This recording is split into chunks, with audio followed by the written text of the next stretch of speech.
kung sakali meron kang makaka-duet, makaka-collab, yes. sino? May paborito ka pang singer? Sa atin dito. Local singer. Between Escalante. Ay, ang taas ng or Moira. Ay, mababa naman. Kasi mababa pero kalmado naman. Kalmado. And so sino pa nga ba yung mga local artists natin dito na pang-international din? Sarah Geronimo.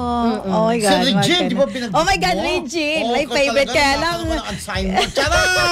Gustong-gusto ko talaga siya. Parang, anak ko, ang layo mo. Hindi, alam mo si Regine, kapag ka nag-concert ng mga baguhan, sinusuportahan niya, nag-guest siya. Talaga. Walang bayad, ha? Ang bait-bait ni Regine. Sobra. Yes. I am like really an avid fan of Regine. Sobra.